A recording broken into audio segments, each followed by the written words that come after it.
أعوذ بالله من الشيطان الرجيم.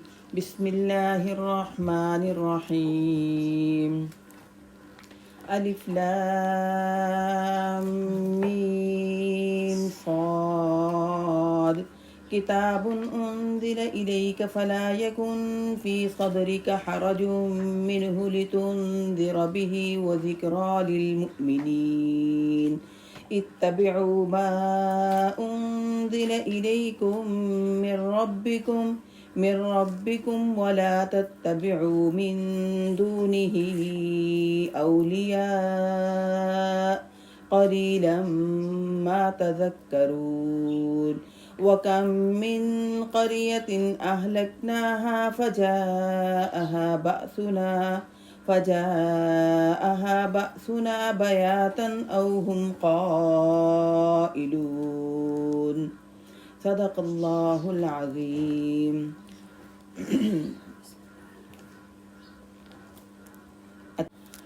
سورۃ اعراف آج ہم پڑھیں گے انشاءاللہ 8واں سپارہ ہے اور یہ مکی صورت ہے.